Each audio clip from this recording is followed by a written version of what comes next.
Assalamualaikum warahmatullahi wabarakatuh. Alhamdulillah rabbil alamin.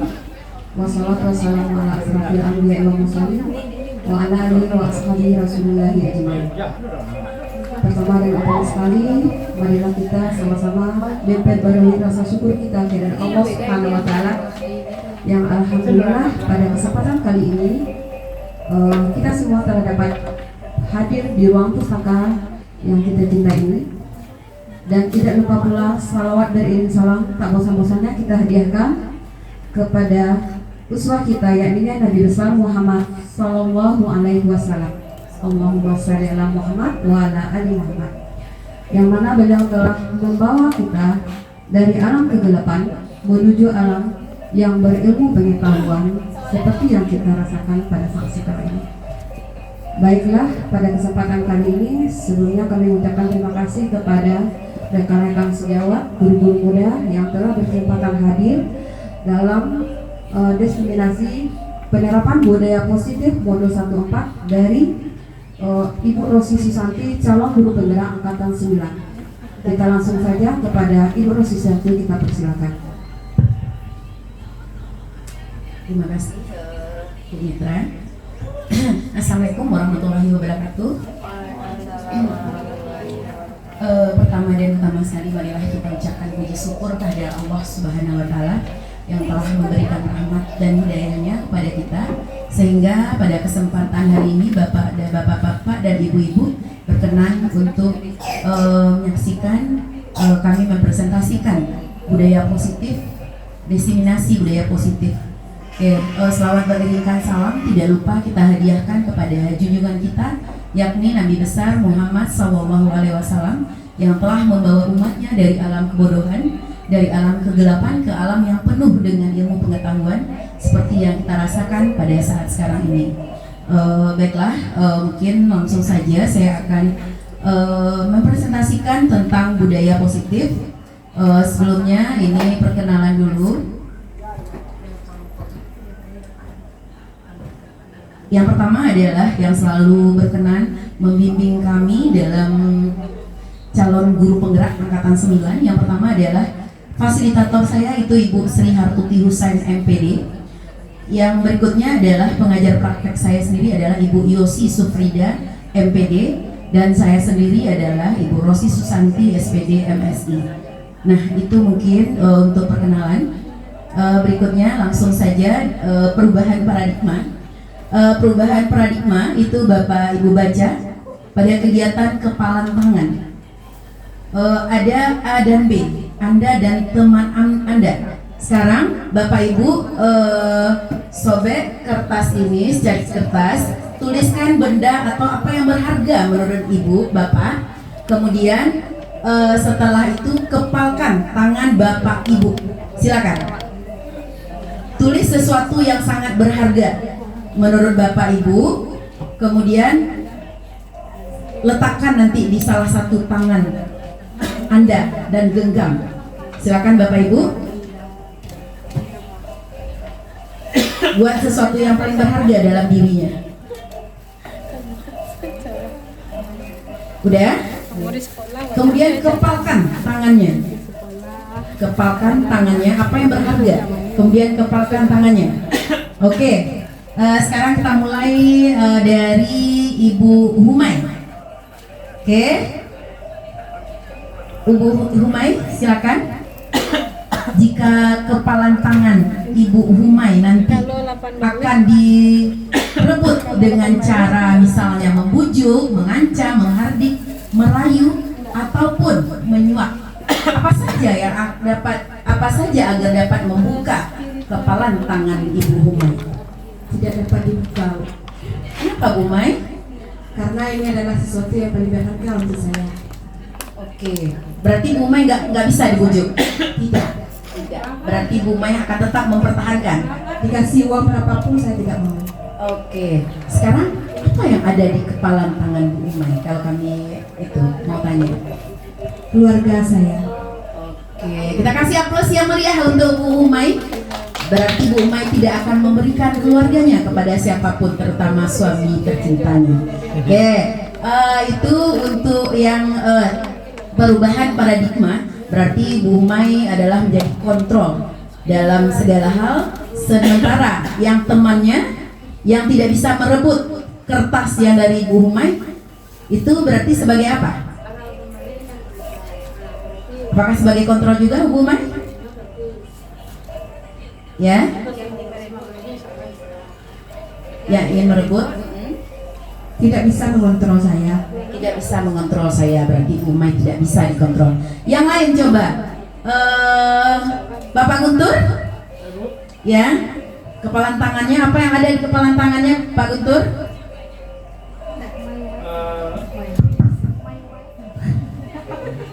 Pertama Bu Humay, saya tidak akan melepaskan apapun yang ada di tangan saya, karena itu sangat penting sekali buat saya. Oh, mantap sekali. Apa itu Pak? Mau diancam, mau diapakan? Tidak mau Bapak? Oke, berarti kontrolnya berada di Bapak ya? Iya. Nah, apa itu kalau boleh kami tahu yang ada di genggaman tangan Bapak? My wife. Oh, very good. Tepuk buat Bapak Guntur, tepuk hebat. Jadi beliau akan mempertahankan istri beliau dengan cara apapun. Beliau tidak akan melepaskan genggaman tangannya. Jadi kontrolnya berada pada Pak Guntur. Oke, kita lanjut yang berikutnya. Perubahan paradigma atau teori pilihan atau teori kontrol itu disebut juga dengan ilusi kontrol. Ilusi itu sama dengan kita punya angan-angan. Nah, yang pertama itu ada ilusi guru. Angan-angan guru untuk mengontrol murid. Bisa apa enggak itu Bapak Ibu? Mengontrol murid? Tidak. Kita hanya bisa mengatur, tetapi kita tidak bisa mengontrolnya. Kecuali kalau dia minta dikontrol. Itu pun rasanya enggak 100% karena kita tidak selalu berada di dekat dia. Oke, yang kedua, ilusi bahwa kritik dan membuat orang merasa bersalah itu dapat menguatkan karakter. Ternyata membuat orang bersalah itu dapat menguatkan karakter kita. Yang ketiga, semua penguatan positif itu efektif dan bermanfaat. Yang keempat, bahwa orang dewasa memiliki hak untuk memaksa. Itu hanya ilusi. Oke, berikutnya, perubahan paradigma, stimulus respon, dan teori kontrol atau teori pilihan. Yang pertama, stimulus respon, siapa sesungguhnya yang memiliki kontrol tersebut? Yang pertama adalah ketika kita mencoba mengubah orang agar dia berpandangan sama dengan kita. Apakah bisa itu Bapak Ibu? Tidak. Nah, untuk teori kontrolnya, kita berusaha memahami pandangan orang lain terhadap kita. Kemudian yang kedua, perilaku buruk dilihat dari sebagai suatu kesalahan. Itu adalah merupakan stimulasi respon. Sedangkan teori kontrolnya adalah semua perilaku memiliki tujuan. Perilaku buruk ada tujuannya, perilaku baik ada tujuannya. Tapi kita gunakan perilaku yang baik. Oke, yang berikutnya, orang lain bisa mengontrol saya. Bisa apa enggak itu Bapak Ibu? Tidak. Nah, karena seperti yang tadi, kontrol itu berada pada kita. Segala sesuatu yang berharga bagi kita tidak akan kita kasih kepada orang lain. Bagaimanapun cara orang itu memintanya. Nah, yang berikutnya, teori kontrol atau pilihan, Anda tidak bisa mengontrol orang lain. Yang berikutnya adalah stimulus respon. Pemaksaan ada pada saat bujukan gagal. Sementara teori kontrolnya adalah kolaborasi dan konsensus. Jadi adanya kerjasama dan konsensus dalam menciptakan pilihan-pilihan yang baru. Terus model berpikir menang atau kalah itu tidak kita gunakan lagi. Yang kita gunakan adalah model menang. Berpikirnya menang aja, nggak usah kalahnya kita pikirkan. Oke, yang berikutnya keterkaitan antar materi mulai dari modul 1.1 yaitu tentang filosofi Ki Hajar Dewantara, bahwa Ki Hajar Dewantara mengatakan bahwa kita harus menuntun siswa, bukan hanya menuntut terus. Nah, menuntunnya itu berdasarkan zaman dan berdasarkan kodrat zaman dan kodrat alam. Jadi kita ini sama seperti seorang petani yang menumbuhkannya sesuai dengan karakter masing-masing dari siswa kita. Jadi kita tidak bisa menuntut mereka. Oh, mereka mau jadi ini, mau jadi ahli fisika, enggak. Mereka bukan mesti harus jadi seorang ahli fisika. Kemudian yang kedua adalah nilai dan peran guru penggerak. Ada nilai dan peran guru penggerak. Itu yang ketiga adalah visi guru penggerak, dan yang keempat adalah budaya positif. Oke, yang berikutnya ini budaya positif. Ada filosofi Ki Hajar Dewantara, ada nilai dan peran guru penggerak, kemudian berkaitan dengan visi guru penggerak. Dengan menjalankan budaya positif di sekolah, maka akan mempermudah dalam mencapai tujuan pendidikan nasional sesuai dengan filosofi Ki Hajar Dewantara. Pendidikan yang berpihak pada murid dan bersifat menuntun tumbuh kembangnya kekuatan kodrat yang ada pada murid. Nah, ini sesuai dengan filosofi Ki Hajar Dewantara. Tuthuri Handayani, itu yang ketiganya. Yang pertamanya apa? Pak Guntur? Filosofi Ki Hajar Dewantara. Ya, Ingarso Sontolodo, Ingarso Madya Mangunkarso, dan Tuthuri Handayani. Kita kasih aplaus buat Bapak Guntur. Oke, kita lanjut yang berikutnya. Budaya positif. Budaya positif itu dapat terlaksana jika seorang guru itu memiliki 5 guru penggerak, yaitu yang pertama adalah nilainya berpihak pada murid, mandiri, kolaboratif, reflektif, dan inovatif. Ini nilai dari seorang guru penggerak. Selain itu, kolaboratif yang terjadi sesama warga sekolah bisa mewujudkan budaya positif.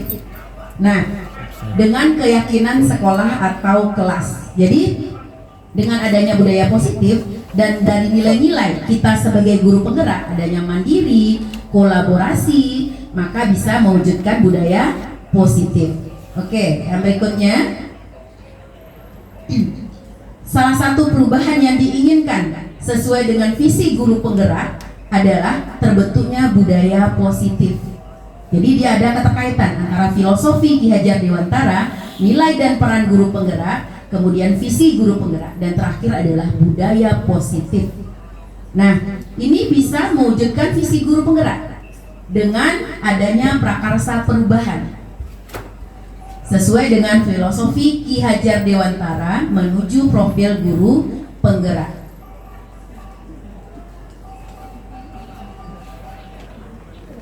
Berikutnya adalah disiplin positif. Nah, Bapak Ibu, kalau mendengar kata-kata disiplin, apa yang terbayang oleh kita? Pak Guntur? Aturan. Oke, bagus sekali. Yang lain? Kalau kita mendengar adanya kata-kata disiplin, Ibu, apa yang terbayang? Tata tertib. Oke, bagus sekali. Ada peraturan, ada tata tertib. Bu Mai, apa yang terbayang Bu Mai? Ketidaknyamanan. Ketidaknyamanan. Ternyata dengan adanya kata-kata disiplin baru dilontarkan, ada tata tertib, ketidaknyamanan, peraturan, itu yang ada di benak kita. Oke, sekarang kita lihat. Nah, ketika kita mendengar kata disiplin, apa yang terbayang di benak kita adalah kebanyakan orang menghubungkan kata disiplin dengan hukuman. Nah, Padahal itu sungguh berbeda, karena belajar tentang disiplin positif tidak harus kita anggap itu sebagai hukuman. Justru itu adalah salah satu alternatif terakhir, dan kalau perlu tidak kita gunakan dalam kehidupan sehari-hari, apalagi kita sebagai guru penggerak. Oke, yang berikutnya. Dalam budaya kita, makna kata disiplin itu dimaknai menjadi sesuatu yang dilakukan oleh seseorang atau orang lain untuk mendapatkan kepatuhan. Kita cenderung menghubungkan kata disiplin dengan ketidaknyamanan, seperti yang dikatakan Bu Umay tadi. Kata disiplin itu kita menjadi tidak nyaman. Contohnya misalnya disiplin, kita harus datang pagi ke sekolah. Bagi yang piket, kurang dari 7/4 udah harus sampai. Kalau nggak sampai di sekolah, maka Pak Guntur akan membuat WA yang piket. Siapa yang piket? Nah, jadi timbul ketidaknyamanan dalam diri kita karena adanya di disiplin. Nah, kemudian tadi juga udah dikatakan kalau disiplin itu juga merupakan suatu hukuman, ya kan, Bapak Ibu? Oke, lanjutkan yang berikutnya. Bapak Pendidikan Ki Hajar Dewantara menyatakan bahwa di mana ada kemerdekaan, di sanalah harus ada disiplin yang kuat. Nah, sungguh pun disiplin itu bersifat self disiplin, yaitu kita sendiri yang mewajibkan kita dengan sekeras-kerasnya. Tetapi itu sama saja, sebab jikalau kita tidak cakap melakukannya, maka penguasaan lain mendisiplinkan diri kita, dan peraturan itulah yang harus ada dalam suasana yang merdeka. Oke, kita lanjutkan. Disiplin itu berasal dari bahasa Latin yang dalam bahasa kitanya adalah disiplin. Nah, itu yang artinya belajar. Juga berasal dari akar kata yang sama dengan disciple atau murid atau pengikut. Untuk menjadi seorang murid atau pengikut, itu seseorang harus paham betul mengapa mereka mengikuti suatu aliran atau ajaran tertentu, sehingga termotivasi. Yang terbangun adalah motivasi intrinsik, motivasi dari dalam diri sendiri, bukan ekstrinsik. Jadi motivasi yang terbangun dengan adanya disiplin adalah dari dalam diri kita, bukan dari orang lain. Oke, kita lanjut. Disiplin diri dapat membuat seseorang menggali potensinya menuju kepada suatu tujuan, sesuatu yang dihargai dan bermakna. Dengan kata lain, disiplin itu mempelajari bagaimana cara kita untuk menguasai diri dan memilih tindakan yang mengacu pada nilai-nilai yang kita hargai. Dengan kata lain, seseorang yang memiliki disiplin diri berarti mereka bisa bertanggung jawab terhadap apa yang dilakukan, karena mereka berdasarkan tindakan pada nilai-nilai kebajikan universal. Oke. Nah, ini sebagai pendidik, tujuan kita adalah menciptakan anak-anak yang memiliki disiplin diri, sehingga mereka bisa berperilaku dengan mengacu pada nilai-nilai kebajikan universal dan memiliki motivasi intrinsik, bukan ekstrinsik. Jadi dari yang udah dipaparkan tadi, jadi disiplin itu harus timbul dari diri kita, bukan dari motivasi orang lain. Jadi kalau kita mau disiplin, harus dari diri kita dulu. Oke, mungkin itu untuk yang disiplin.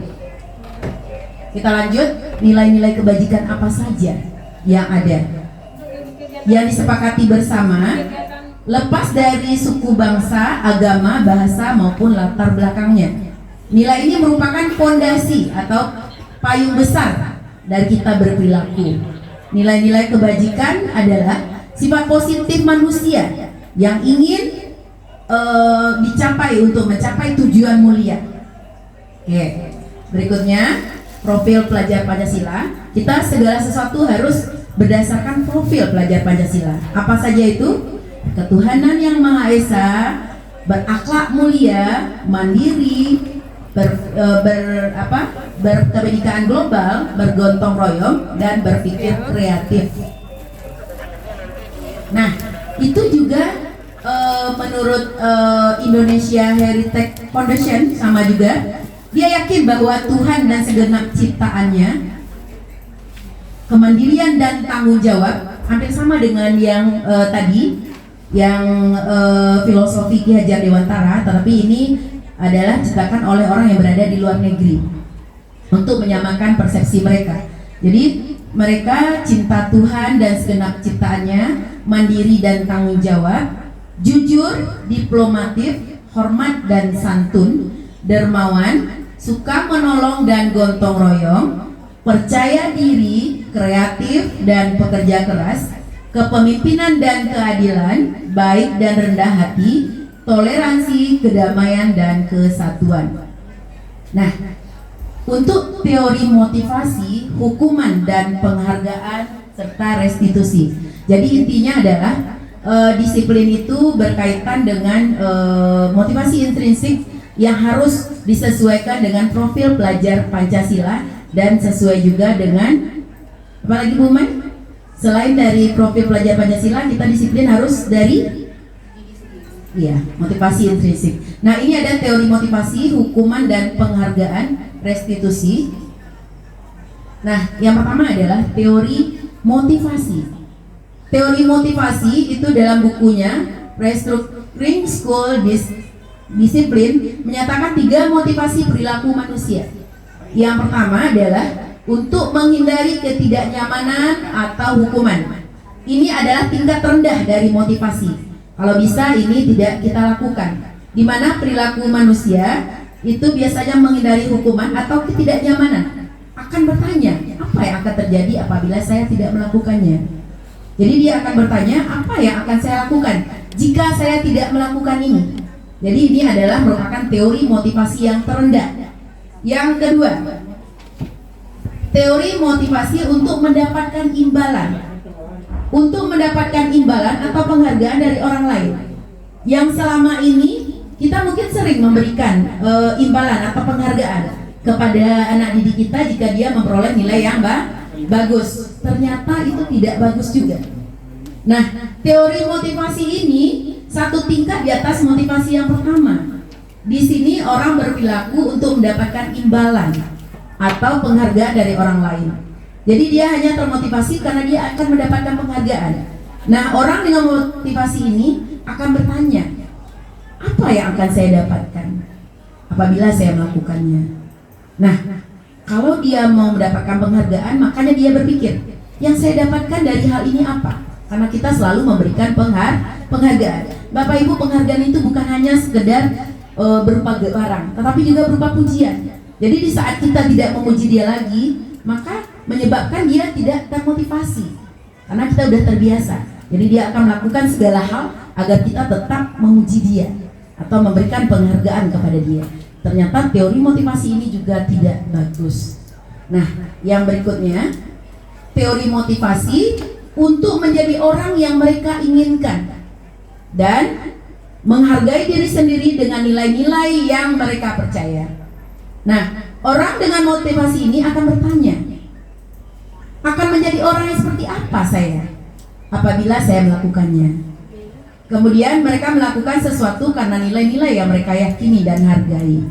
Oke, dari ketiga motivasi itu Bapak Ibu, rasanya kita sebagai pendidik, motivasi apa yang selama ini kita berikan kepada siswa? Ibu Mai, motivasi apa yang selama ini Bu Mai berikan kepada siswa? Di antara yang 3 motivasi tadi, ini yang pertama, menghindari ketidaknyamanan atau hukuman. Yang kedua,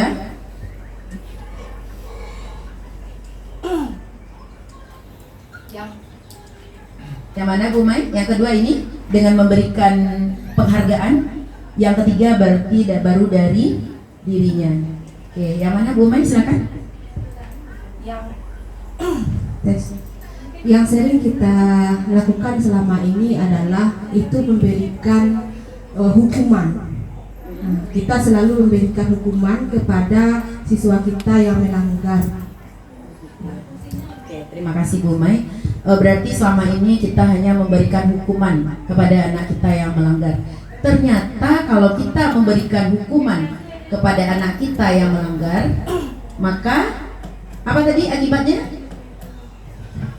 Mereka Akibatnya mereka akan dendam, tidak nyaman, Oke. dan apa namanya itu mengubah tingkah lakunya itu hanya didasari karena rasa takut. Iya, benar sekali Bu Humaira. Kita kasih aplaus untuk Bu Humaira. Nah, jadi jika kita hanya memberikan hukuman kepada anak kita akan menjadi dendam.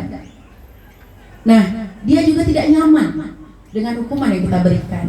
Nah, di antara ketiga motivasi tersebut, maka kita gunakanlah motivasi yang ke berapa tadi Bapak Ibu? 3. Apa tadi itu yang ketiga? Nah, nih. Iya, menjadi orang yang mereka inginkan dan menghargai diri sendiri dengan nilai-nilai yang mereka percaya. Inilah yang motivasi yang sangat bagus di antara ketiga-tiganya. Kalau yang seperti yang Bu Mei katakan tadi dengan hukuman itu juga gak bagus, seperti yang dikatakan tadi tidak nyaman. Kalau dengan penghargaan ternyata tidak juga bagus, walaupun berupa pujian, karena dia melakukan sesuatu hanya karena pujian atau karena adanya penghargaan. Jika penghargaan itu tidak diberikan, maka dia tidak melakukannya lagi. Seperti yang dicontohkan Pak Guntur tadi. Pak Guntur selalu mengumpulkan RPP itu perdana, karena saya dulu yang mengumpulkan yang menilainya kemarin dulu itu. Nah, setelah tidak ada lagi hadiah, setelah tidak ada lagi penghargaan, maka Pak Guntur menjadi malas. Kenapa? Karena nggak ada lagi motivasinya atau penghargaan yang diterima oleh Pak Guntur. Oke, jadi itu juga tidak bagus. Jadi motivasi yang terbaik adalah dalam orang yang mereka inginkan dan menghargai diri sendiri dengan nilai-nilai yang mereka percaya. Oke, kita lanjutkan.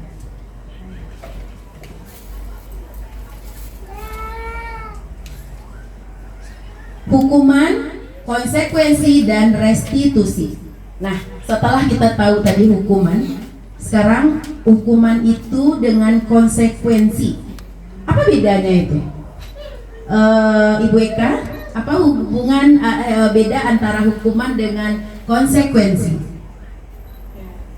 Kalau hukuman itu seakan-akan agar siswa itu menjadi ada efek jerahnya. Ada efek jerahnya, oke. Kemudian tapi bisa jadi itu berakibat buruk kepada dia. Ada punya efek samping. Efek samping, Nah, oke. Kalau komitmen konsekuensi berarti dia sudah kita ikutkan dalam membuat sebuah perjanjian ataupun apa namanya konsekuensi. Pokoknya mereka antara guru umpamanya dengan siswa itu sama-sama berjanji untuk melakukan sesuatu yang terbaik. Kalau seandainya ada pelanggaran, berarti dia dengan senang hati menerima segala konsekuensi itu. Oke, terima kasih Bu Eka. Kita kasih aplaus yang meriah untuk Bu Eka.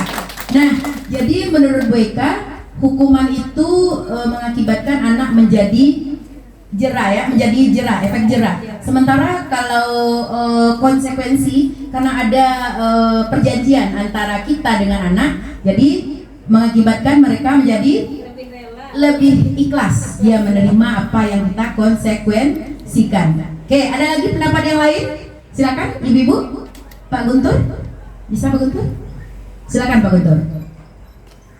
Kalau konsekuensi itu adalah Konsekuensi adalah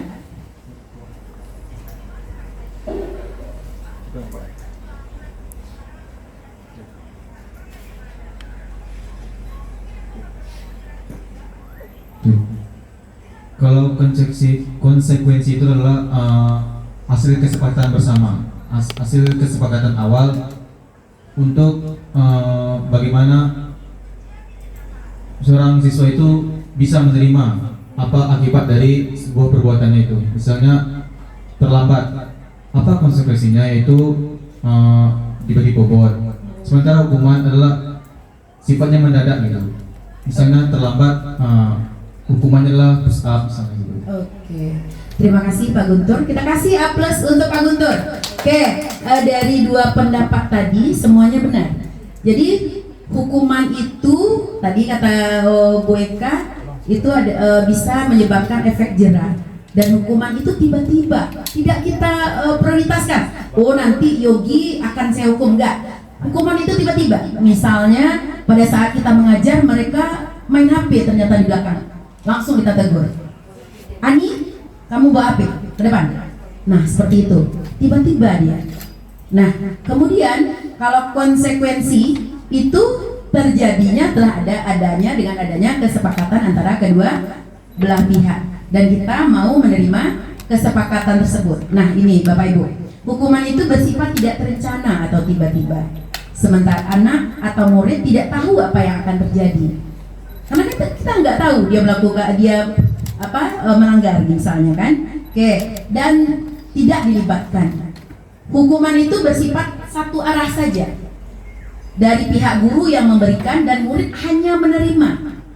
Nah, suatu hukuman tanpa melalui suatu kesepakatan atau pengarahan dari pihak guru, baik sebelum atau sesudahnya. Hukuman yang diberikan bisa berupa fisik dan juga maupun psikis. Murid atau anak yang disakiti oleh perbuatan tersebut itu atau kata-kata tersebut bisa dendam kepada kita. Nah, itu untuk yang hukuman. Kita lanjut yang berikutnya. Disiplin dalam bentuk konsekuensi tadi udah dijelaskan juga oleh teman kita Bu Eka dan Pak Guntur. Itu udah ada kesepakatan. Kalau tadi hanya satu arah, kalau sekarang udah dua arah. Ada anak dan ada guru. Nah, bentuk konsekuensi itu sudah terencana atau sudah disepakati, sudah dibahas dan disetujui oleh murid dan guru. Berarti dia adalah dua arah. Nah, umumnya bentuk konsekuensi dibuat oleh pihak guru atau sekolah, dan murid sudah mengetahui sebelumnya. Konsekuensi yang akan diterima bila ada pelanggaran. Pada konsekuensi, murid tetap dibuat tidak nyaman untuk jangka yang pendek. Konsekuensi biasanya diberikan berdasarkan suatu dasar yang umumnya dapat diukur. Jadi datanya dapat diukur. Jadi kalau dia adalah hukuman, dia hanya satu arah dari guru. Sementara kalau dia adalah konsekuensi, itu dia adalah dua arah. Ada guru dan ada siswa, dan juga itu ada disepakati. Nah, tetapi tetap dia tidak nyaman untuk jangka waktu pendek. Kita lanjut, yang berikutnya adalah restitusi. Nah, restitusi itu adalah proses menciptakan kondisi bagi murid untuk memperbaiki kesalahan mereka, sehingga mereka bisa kembali pada kelompok mereka dengan karakter yang lebih kuat. Nah, dari tiga yang tadi, adanya hukuman, konsekuensi, dan restitusi. Restitusi inilah yang paling bagus kita terapkan sebagai seorang guru, bukan hukuman atau konsekuensi, karena itu dalam jangka pendek juga menimbulkan tidak nyaman. Nah, restitusi juga merupakan proses kolaboratif, jadi adanya kerjasama yang mengajarkan murid untuk mencari solusi untuk masalah mereka dan membantu murid berpikir tentang orang seperti apa yang mereka inginkan. Bagaimana mereka harus memperlakukan orang lain, dan bagaimana mereka memperlakukan orang lain, itu yang terpikir di kepalanya. Nah, itu adalah restitusi. Nah, inilah sebagai seorang pendidik yang harus kita ciptakan, bukan hukuman dan konsekuensi. Oke, kita lanjutkan. Ciri-ciri restitusi. Yang pertama, bukan untuk menebus sebuah kesalahan, namun belajar dari apa yang terjadi kesalahan tersebut. Kemudian yang kedua, memperbaiki hubungan. Yang ketiga, tawaran bukan paksaan. Yang keempat, restitusi itu menuntun untuk melihat ke dalam diri kita. Jadi adanya motivasi intrinsik yang ada dalam diri kita. Sama seperti yang saya katakan tadi, pada disiplin positif itu motivasi yang ada harus motivasi intrinsik yang ada dari dalam diri kita. Maka akan timbul disiplin positif. Nah, berikutnya, restitusi diri adalah cara yang paling baik. Kemudian merupakan kebutuhan dasar yang mendasari sebuah tindakan. Kemudian, restitusi itu fokus pada solusi. Jadi dia pada pemecahan yang dia utamakan. Kemudian, restitusi mengembalikan murid yang berbuat salah pada kelompoknya. Jadi dia dikembalikan kepada kelompoknya jika dia berbuat salah. Nah, ini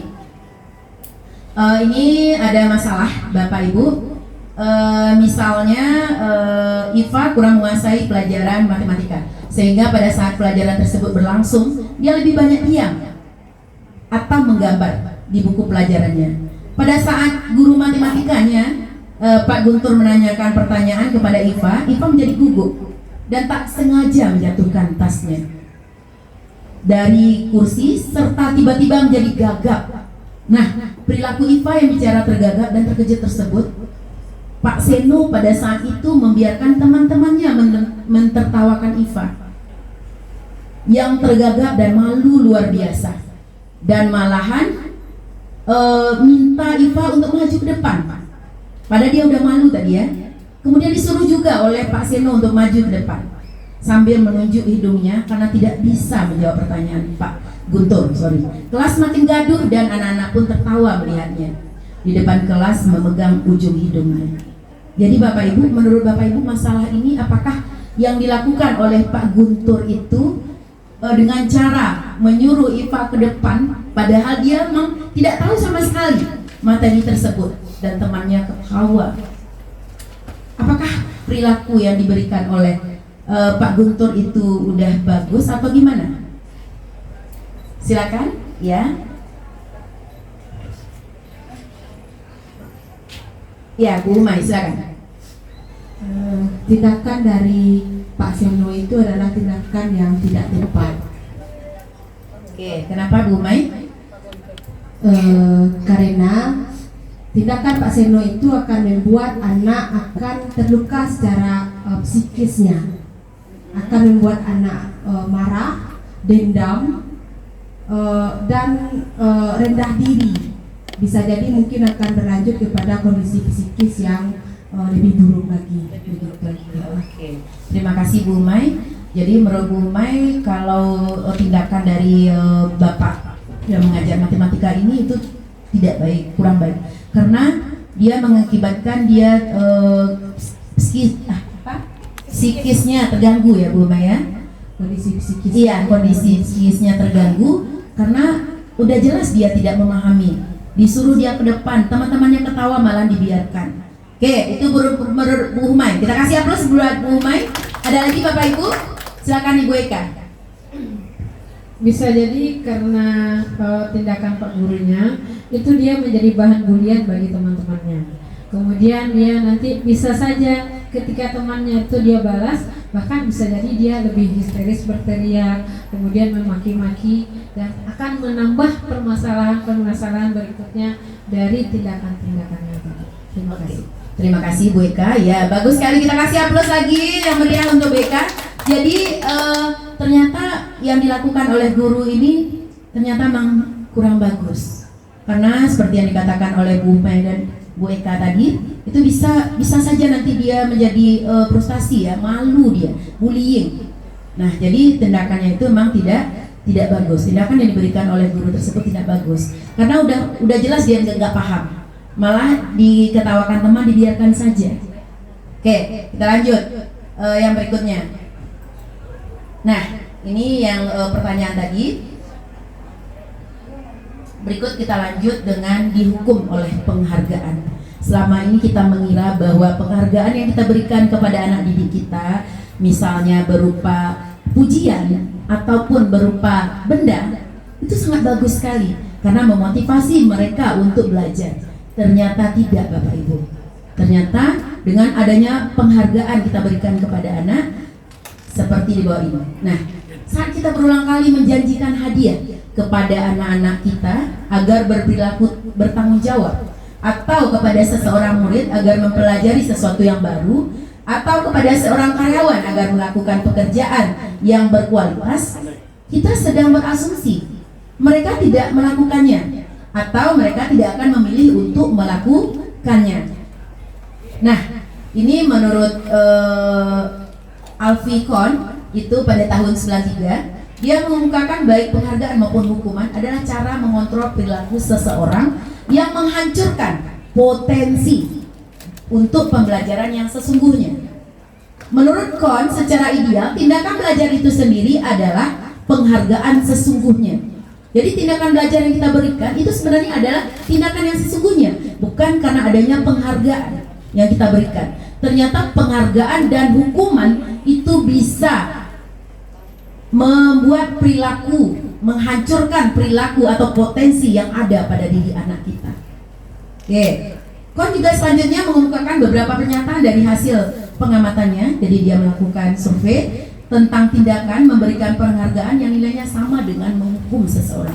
Jadi jikalau Bapak memberikan penghargaan kepada anak, baik itu berupa pujian atau berupa benda, itu sama saja kita dengan menghukum dia.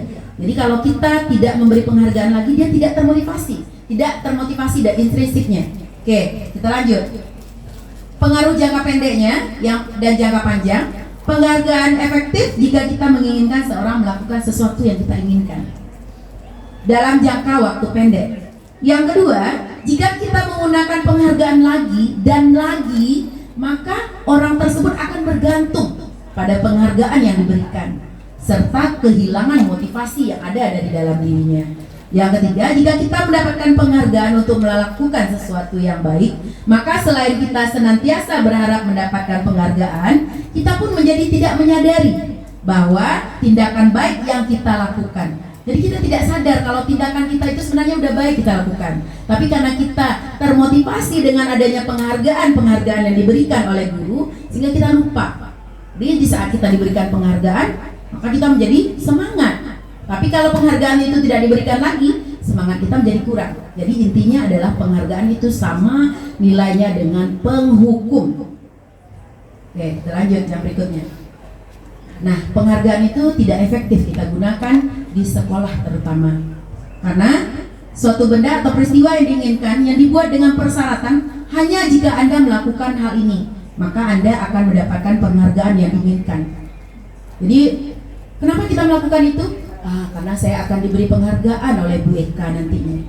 Tapi kalau saya nggak diberikan penghargaan, saya tidak melakukan hal itu. Jadi mereka termotivasi hanya karena mendapatkan penghargaan, bukan timbul dari motivasi diri mereka sendiri. Oke, kita lanjut. Jika saya mengharap suatu penghargaan dan tidak mendapatkannya, maka saya akan kecewa. Nah, dia akan kecewa dan berkecil hati. Serta kemungkinan lain kali saya tidak akan berusaha sekeras sebelumnya.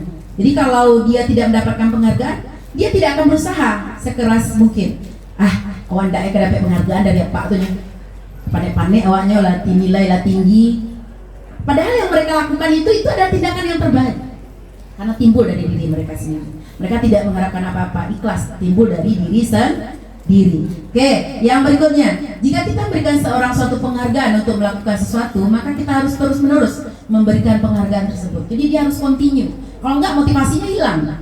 Nah, orang yang berusaha berhenti merokok misalnya ya, atau orang yang berusaha diet, menguruskan badan, bila diberikan penghargaan hampir pasti tidak berhasil. Karena dia tidak ada timbul dari dirinya. Oke, sementara yang mengatur diri kita adalah kontrol dari diri kita. Oke, kita lanjut. Penghargaan itu juga merusak hubungan. Ketika seorang diberi penghargaan atau dipuji di depan orang banyak, maka yang lain akan merasa iri. Sebagian dari mereka akan tidak menyukai orang yang diberikan penghargaan tersebut. Jika seorang guru sering memberikan penghargaan kepada muridnya, besar kemungkinan murid-muridnya termotivasi hanya untuk menyenangkan gurunya. Jadi kalau nyonya dapat penghargaan, awak nyonya dapat penghargaan, berusaha sekuat tenaga, meskipun dengan cara yang salah. Pokoknya asal dia diberi penghargaan, baik berupa itu pujian atau berupa benda. Kita lanjut. Penghargaan itu menciptakan persaingan di kelas, dan persaingan menciptakan kecemasan. Cemas nggak kita Bapak Ibu kalau kita bersaing? Iya. Jadi kita cemas. Nanti saya nggak juara lagi. Oke, seperti itu. Mereka yang percaya bahwa mereka tidak memiliki kesempatan untuk mendapat penghargaan akan berhenti mencoba. Nah itu betapa ngerinya penghargaan yang kita berikan kepada anak. Intinya penghargaan itu sama dengan penghukum. Oke, kita lanjut. Nah, penghargaan ternyata juga mematikan kreativitas kita. Penghargaan itu menghukum. Nah, kita lanjut keyakinan kelas Bapak Ibu. Keyakinan kelas itu perlu kita lakukan untuk menimbulkan kembali disiplin positif yang ada pada diri kita. Motivasi intrinsik tadi yang didasari oleh motivasi dari dalam diri. Keyakinan kelas itu bisa nilai-nilai keselamatan yang kita sebut sebagai suatu keyakinan. Nah, nilai-nilai kebajikan universal seperti yang tadi, adanya mandiri, kolaboratif, yang disepakati secara tersirat dan tersurat, lepas dari latar belakang suku, negara, bangsa maupun agama. Nah, pembentukan keyakinan kelas seperti ini Bapak Ibu, keyakinan kelas itu bersifat abstrak. Jadi dia abstrak daripada peraturan. Dia lebih rinci dan konkret. Nah, yang kedua, keyakinan kelas itu berupa pertanyaan yang universal, umum sifatnya. Keyakinan kelas senantiasa dibuat dalam bentuk positif. Keyakinan kelas hendaknya tidak terlalu banyak sehingga mudah diingat. Jadi kalau ada keyakinan kelas yang Bapak Ibu buat, jangan banyak betul. Yang penting mudah diingat oleh siswa. Nah, dia adalah hubungan timbal balik, ada guru dan siswa untuk keyakinan kelas. Semua warga kelas hendaknya ikut berkontribusi dalam pembuatan keyakinan kelas lewat kegiatan curah pendapat. Bersedia meninjau kembali keyakinan kelas dari waktu ke waktu. Nah, ini contohnya, hadir tepat waktu di sekolah maupun di kelas. Berikutnya, piket kelas dilakukan lebih awal. Jangan piket kelas pas orang akan belajar pagi baru piket. Itu bukan keyakinan kelas, berarti itu melanggar keyakinan kelas. Nah, ini menggunakan seragam sesuai aturan. Kalau hari Senin pakai putih abu-abu, jangan sampai pakai baju basiba. Oke, lanjut. Dilarang membawa HP kecuali kalau ada tuntutan dari guru yang bersangkutan. Nah, kita lanjut kebutuhan dasar. Kebutuhan dasar manusia itu unsur-unsur yang dibutuhkan oleh manusia dalam mempertahankan keseimbangan fisiologis yang bertujuan untuk mempertahankan kehidupan dan kesehatan. Jadi tujuan dari kebutuhan dasar manusia adalah untuk mempertahankan kehidupannya. Jadi kalau nggak ada kebutuhan dasar, apakah bisa kita mempertahankan kehidupan dan kesehatan kita? Itu tidak bisa. Tindakan manusia untuk memenuhi kebutuhan dasarnya didasari oleh terpenuhinya kebutuhan dasar hidupnya. Apabila kebutuhan dasar mereka terpenuhi, maka mereka akan senang dan perbuatannya baik. Namun apabila jika tidak terpenuhi kebutuhan mereka, maka mereka akan melampiaskan pada perbuatan yang salah. Jadi sama dengan anak didik kita Bapak Ibu. Jika kebutuhannya terpenuhi, maka dia akan senang. Nah, sama seperti ini. Bapak Ibu pernah nggak mendengar sebuah cerita gajah yang diikat kakinya dari dia sesudah dia lahir sampai dia udah remaja? Pernah mendengar Bapak Ibu? Pernah. Jadi dia diikat ya Bu Maya, diikat kakinya, tetapi kebutuhannya selalu dipenuhi oleh orang yang punya gajah tersebut. Nah, setelah dia dewasa, dia dilepaskan dari ikatannya. Menurut Bapak Ibu, gajah itu akan pergi nggak? Tidak, ya benar sekali Bu Mai. Gajah itu tidak akan pergi. Kenapa? Karena kebutuhannya udah dipenuhi. Dia nggak pingin pergi kemana-mana. Kenapa? Karena kebutuhan dia udah dipenuhi. Jadi begitulah. Kalau kebutuhan kita udah dipenuhi, kita nggak ada keinginan untuk pergi, sama seperti gajah itu. Nah, jadi kalau keinginan kita tidak terpenuhi, maka kita akan melampiaskannya pada perilaku yang salah. Itu sama kayak copet itu Bapak Ibu. Kenapa dia melakukan itu? Karena pemenuhan kebutuhan dia untuk makan itu nggak ada. Karena gaya hidupnya tinggi, kenyataan yang ada adalah rendah. Nah, maka itu akibatnya. Oke, kita lanjut. Nah, ini kebutuhan dasar manusia Bapak Ibu. Adanya kasih sayang dan rasa diterima, dihargai oleh orang lain.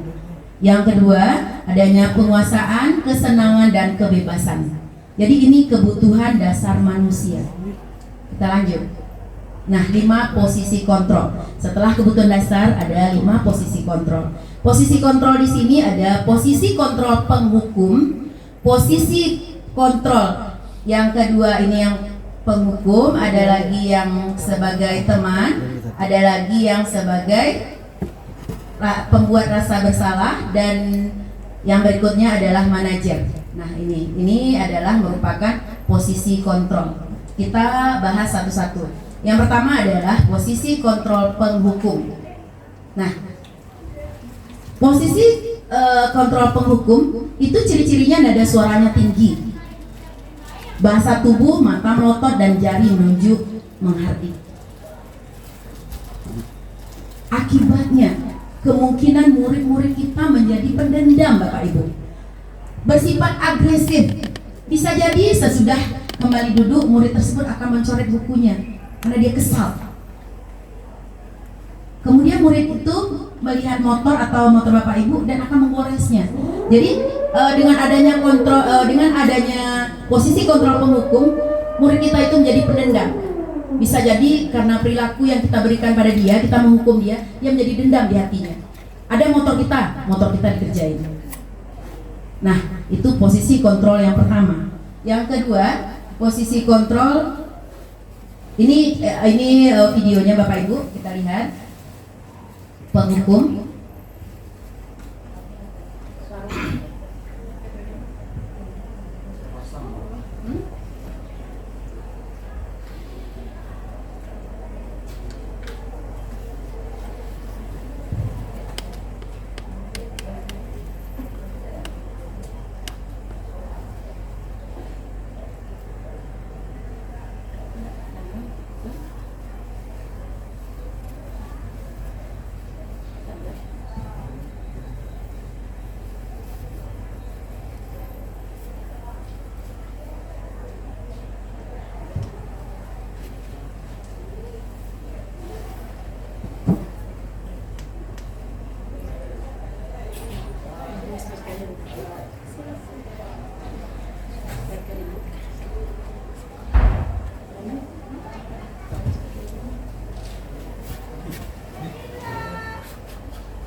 baiklah Bapak Ibu. Nah, itu posisi kita jika kita sebagai penghukum, posisi kontrol kita. Berikut kita lanjut untuk yang kedua. Yang kedua lagi. Yang kedua pembuat rasa bersalah. Posisi kontrol kedua adalah pembuat rasa bersalah. Ciri-cirinya nada suara memelas atau halus atau sedih. Bahasa tubuh itu merapat pada anak. Lesu. Murid akan merasa bersalah telah mengecewakan kita. Kemudian murid akan merasa menjadi orang yang gagal. Dan lebih berbahaya lagi dari sikap penghukum, karena emosi akan tertanam merapat di dalam diri murid tersebut. Dia menahan perasaan dia. Tidak seperti murid dengan guru penghukum, di mana murid bisa melimpahkan amarahnya. Jadi pada pembuat rasa bersalah itu tertahan perasaan murid tersebut. Nah, ini contohnya posisi pembuat rasa bersalah Bapak Ibu.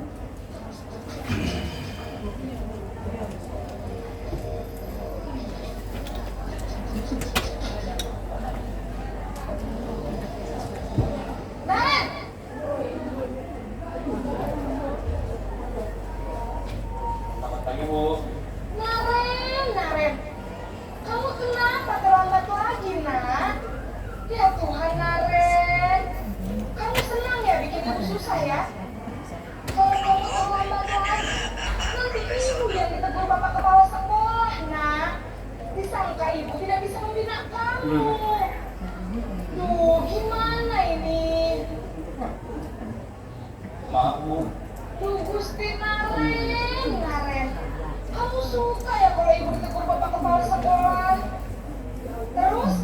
Sekarang ibu harus tulis apa yang di buku absen?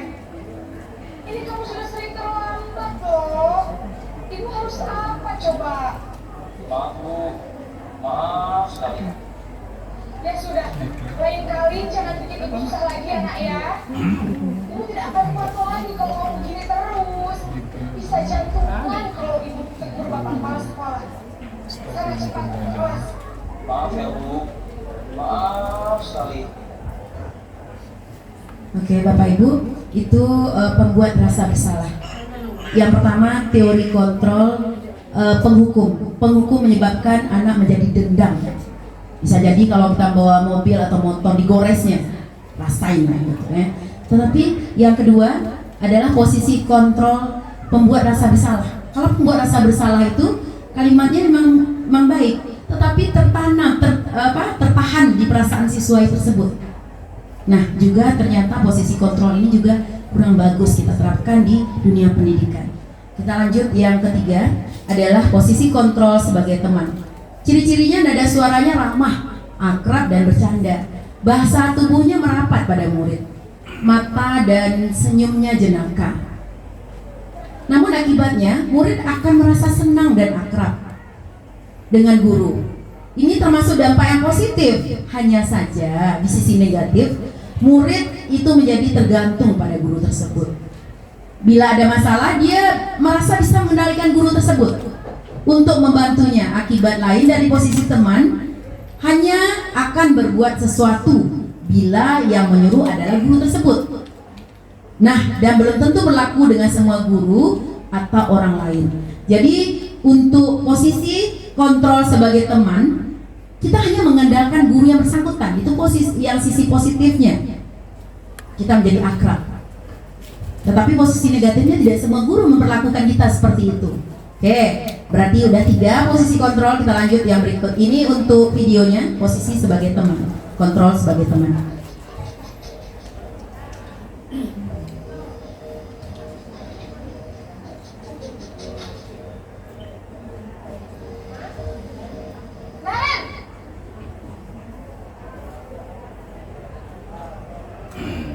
Selamat pagi Bu. Wah, sudah jam berapa ini nak? Terlambat lagi ya sayang. Iya Bu, habis ibu saya belum membangunkan saya Bu. Kamu malah menyalahkan ibu kamu. Kamu bukannya anak yang paling kencang. Kok terlambat sih? Iya Bu, saya memang terlambat bangun tadi. Jadi biarpun saya lari kencang, tetap nggak terkejar Bu. Ya sudah sana. Nanti lain kali larinya lebih kencang lagi ya. Biar gak terlambat lagi. Bikin seneng ibu demi ibu. Bisa kan? Bisa lah Bu. Ya sudah sana masuk kelas. Ibu beresin urusan absen kamu. Kamu ini ada-ada saja. Oke, Bapak Ibu, itu video posisi kontrol sebagai teman. Ternyata posisi kontrol sebagai teman ini juga tidak bagus kita lakukan di dunia pendidikan, karena kita hanya mengharapkan guru tersebut. Kayak tadi, masalah absen udah aman. Terus, bagaimana cara menyenangkan hati ibu? Jadi, dia hanya melakukan tersebut hanya demi guru yang bersangkutan, tidak untuk seluruh guru. Nah, itu posisi kontrol yang ketiga. Ternyata tidak juga bisa kita lakukan sebenarnya di dunia pendidikan. Kita lanjut yang keempat. Itu adalah posisi kontrol sebagai pemantau. Ciri-cirinya adalah nada suara datar, bahasa tubuhnya formal. Akibatnya, murid memahami konsekuensi yang harus dijalankan karena telah melanggar salah satu peraturan sekolah. Guru tidak menunjukkan suatu emosi yang berlebihan, menjadi marah atau membuat merasa bersalah. Murid tetap dibuat tidak nyaman, yaitu dengan harus tinggal kelas pada waktu jam istirahat dan mengerjakan tugas. Guru tetap harus memantau murid pada saat mengerjakan tugas di jam istirahat, karena murid tidak bisa ditinggal seorang diri. Nah, ini untuk ciri-ciri sebagai pemantau, teori kontrol sebagai pemantau. Ini videonya, teori kontrol sebagai pemantau.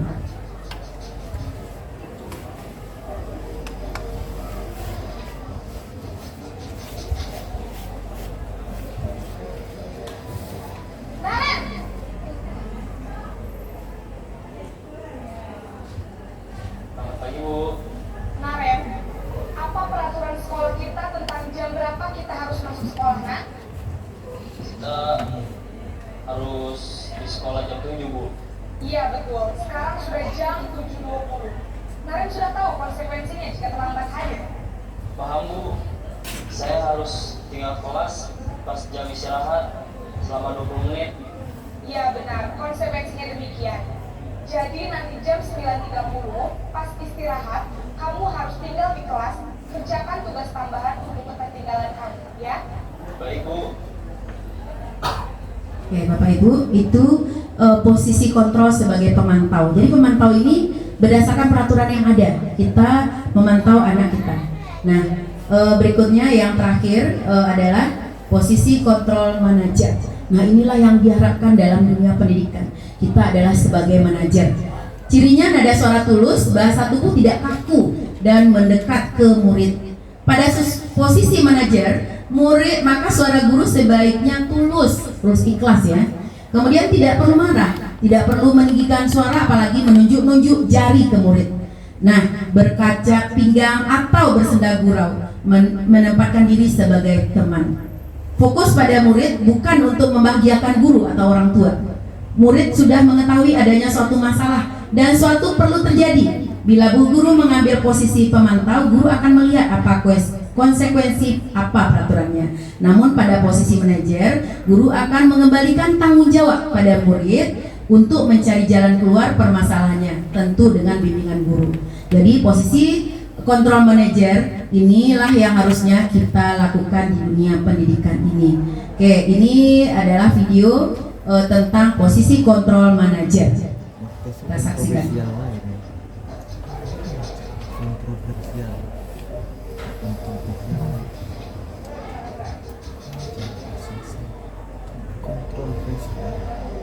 Naren!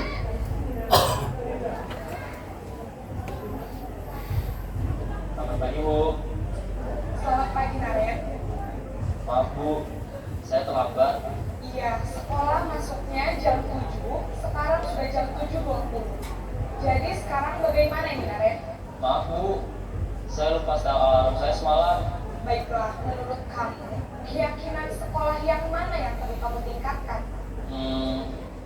Menghargai diri sendiri dan orang lain mungkin ya, Bu. Setuju. Jadi, apakah Naren meyakini prinsip saling menghormati tersebut? Iya, Bu. Saya meyakininya. Apakah Naren bersedia memperbaiki masalah keterlambatan ini? Bersedia, Bu. Bagaimana kamu akan perbaiki masalah keterlambatan ini? Saya akan coba untuk tidak lupa menyetel alarm saya, Bu. Baik, kalau Naren lupa menyetel alarm di rumah, ada orang yang kira-kira bisa bantu mengingatkan tidak? Ada, Bu. Kakak saya, Kak Emma. Ada lagi selain Kak Emma? Selain Kak Emma, ada ibu saya. Baik, jadi yang mengingatkan Naren adalah Kak Emma dan ibu kamu ya? Kira-kira akan mulai setel alarm kapan nih, Naren? Setelah pulang sekolah, akan segera saya lakukan. Baik, jadi Naren akan setel alarm untuk bangun besok pagi dan akan diingatkan oleh kakak dan ibunda Naren ya. Ada lagi yang mungkin perlu dilakukan, Naren, agar tidak terlambat bangun lagi? Tidak ada, Bu. Baik, Naren, terima kasih untuk kerjasama kamu. Sekarang kamu perlu kembali ke kelas untuk belajar. Baik, Bu. Terima kasih. Oke, itu Bapak Ibu video tentang posisi kontrol manajer. Kita perhatikan dari raut wajah siswanya menjadi segar. Dia begitu kuat ditanyakan oleh gurunya, kenapa dia terlambat? Nah, langsung dia katakan dia lupa menyetel alarm. Dan dia berjanji, apakah itu melanggar keyakinan kelas? Iya, Bu, menghargai. Nah, begitu terhanyutnya kita mendengarnya ya, dengan melihat raut muka wajah anak kita yang begitu gembira. Nah, ini adalah merupakan posisi kontrol yang terakhir adalah manajer. Nah, sekarang pertanyaan saya Bapak Ibu, dari yang selama ini ada 5 posisi kontrol: penghukum, kemudian pembuat rasa bersalah, kemudian sebagai teman, kemudian sebagai pemantau, dan terakhir adalah sebagai manajer.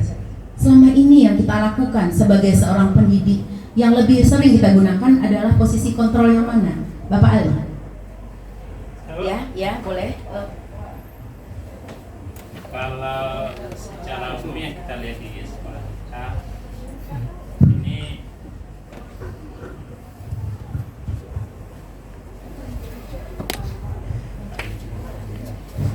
Baik, terima kasih Bu.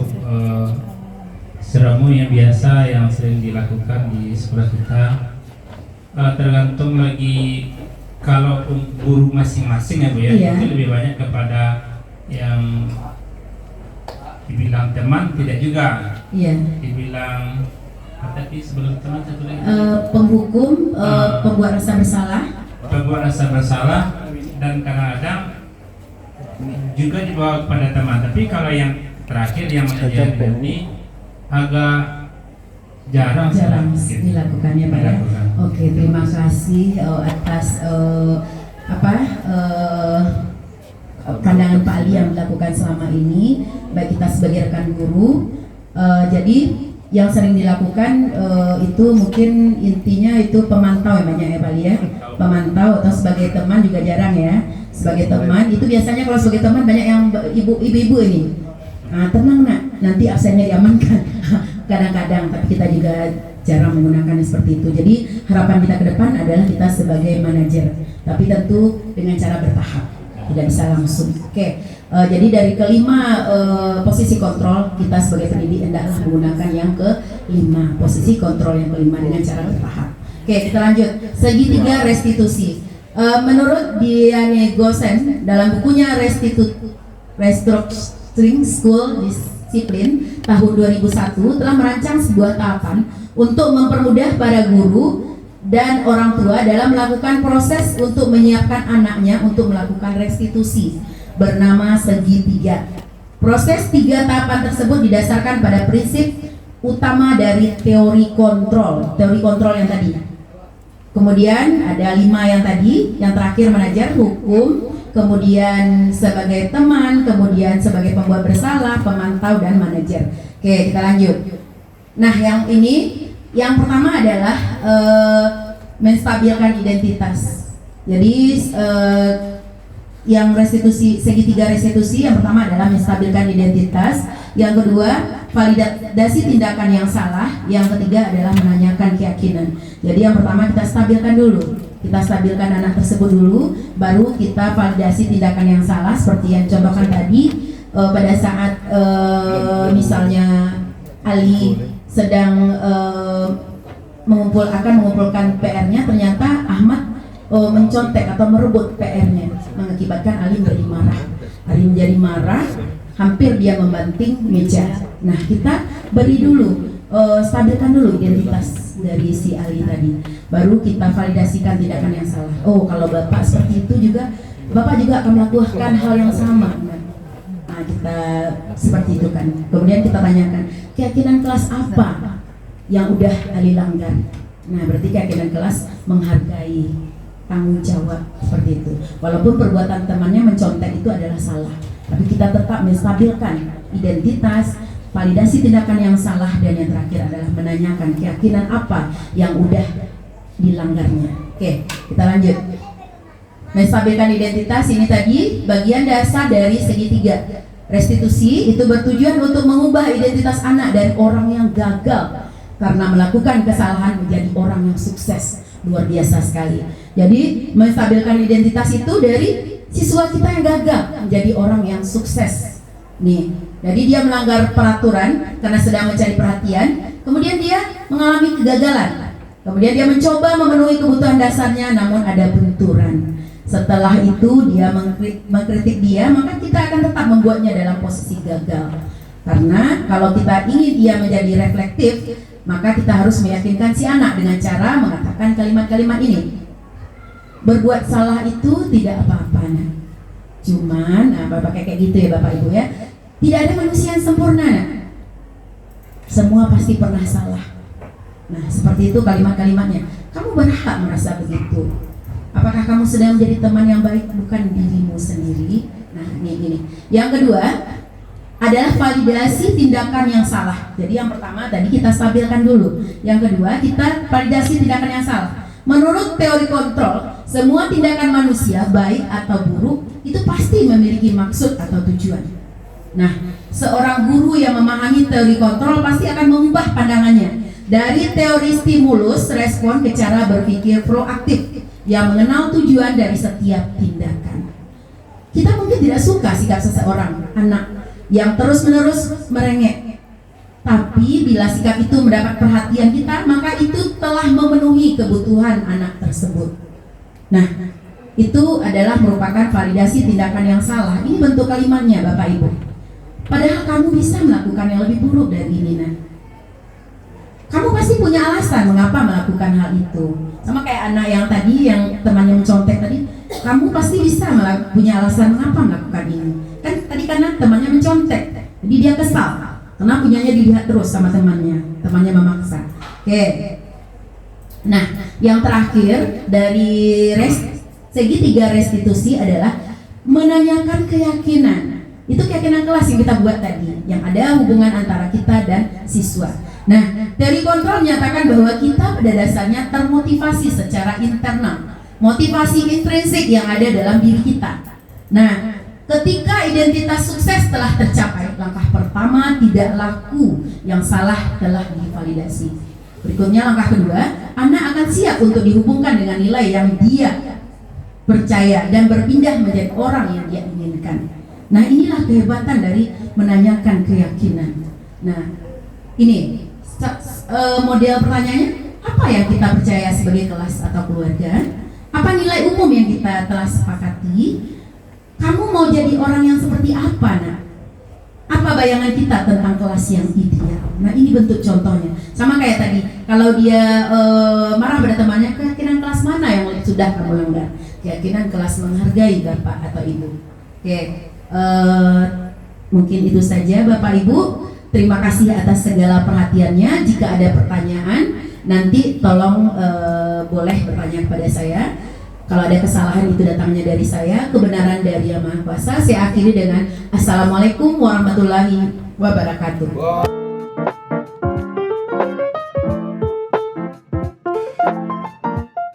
Baiklah, demikianlah pemaparan materi tentang penerapan budaya positif oleh Guru Susanti. Mungkin ada pertanyaan ataupun tanggapan dari rekan-rekan semua, kami persilakan. Ya, Bu Rini, kami persilakan. Terima kasih Bu Mitra atas waktu yang diberikan. Begini Bu Rosi, dari pemaparan yang Bu Rosi sampaikan tadi, banyak pelajaran-pelajaran yang kami dapat.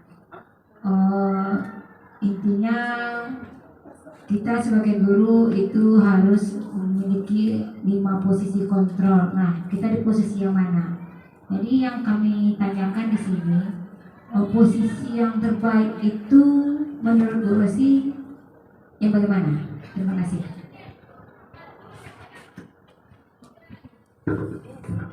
Ya, silakan Bu Rosi. Terima kasih.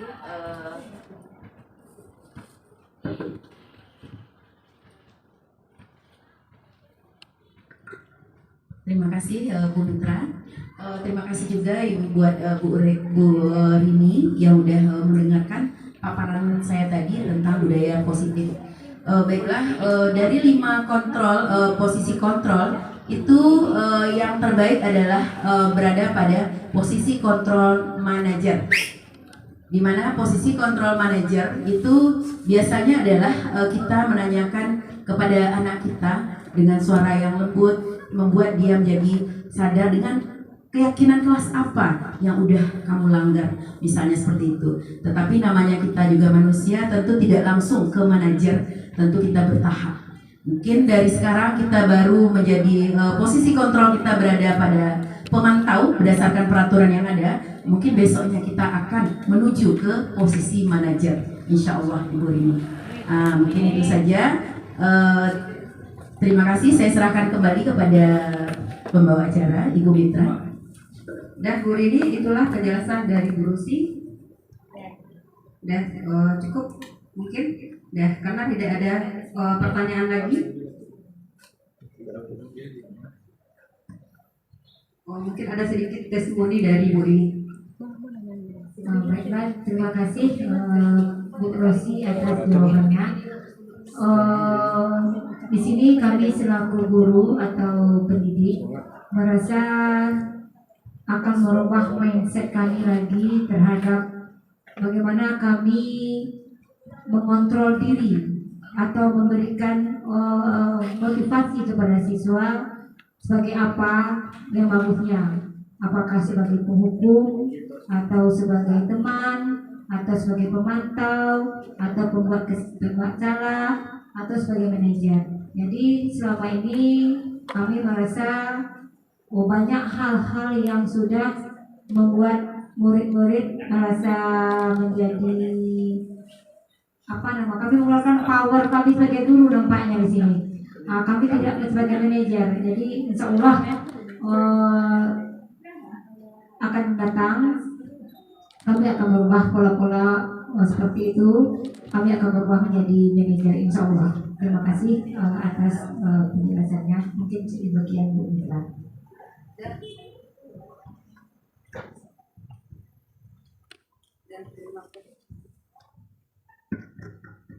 Dan terima kasih Bu Rini atas testimoni yang diberikan. Dan mungkin untuk hari ini kita cukupkan acara kita pada hari ini. Terlebih dan kurang saya sebagai protokol, kebenaran itu datang dari Allah dan kesalahan dari tangan sendiri. Marilah kita tutup acara kita pada hari ini dengan mengucapkan hamdalah. Alhamdulillahirrahmanirrahim. Wassalamualaikum warahmatullahi wabarakatuh.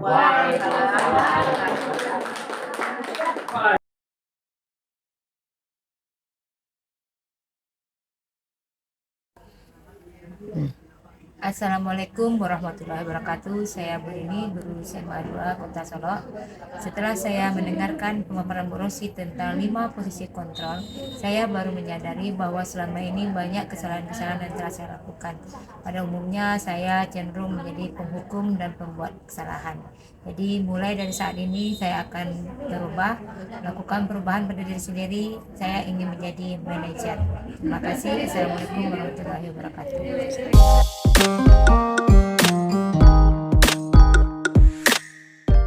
Bismillahirrahmanirrahim. Assalamualaikum warahmatullahi wabarakatuh. Perkenalkan, nama saya Ujang Sayuti, SPD MPD, Kepala Sekolah SMA Negeri 2 Solo, Sumatera Barat.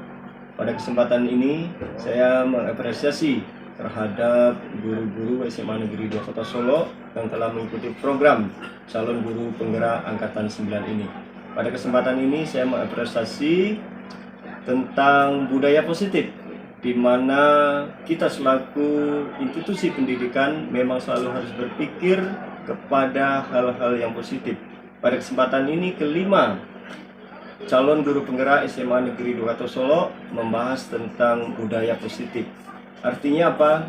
Setelah mengikuti apa yang telah dipaparkan oleh para calon guru penggerak dari SMA Negeri 2 Kota Solo dan termasuk dari teman-teman yang telah menjadi guru pengajar praktek dan guru penggerak yang ada di Kota Solo, di SMA Negeri 2 Kota Solo, maka saya berkeyakinan bahwa dengan adanya para guru-guru penggerak yang memiliki sifat-sifat ataupun budaya positif, ini akan membawa kebaikan kepada para siswa kita. Karena dengan kita memiliki budaya positif, kita sadar bahwa murid adalah butuh ataupun perlu bantuan dari guru-guru kita. Karena pada hakikatnya kita adalah untuk memfasilitasi bahwa bagaimana para siswa kita bisa tumbuh dan berkembang sesuai dengan potensi yang mereka miliki. Oleh karena itu, segala sesuatunya perlu kita tinjau pada hal-hal yang positif. Nah, demikian budaya positif perlu kita tumbuh kembangkan di sekolah kita dalam rangka meningkatkan potensi-potensi yang ada di para murid-murid kita. Terima kasih. Saya Rio. Assalamualaikum warahmatullahi wabarakatuh.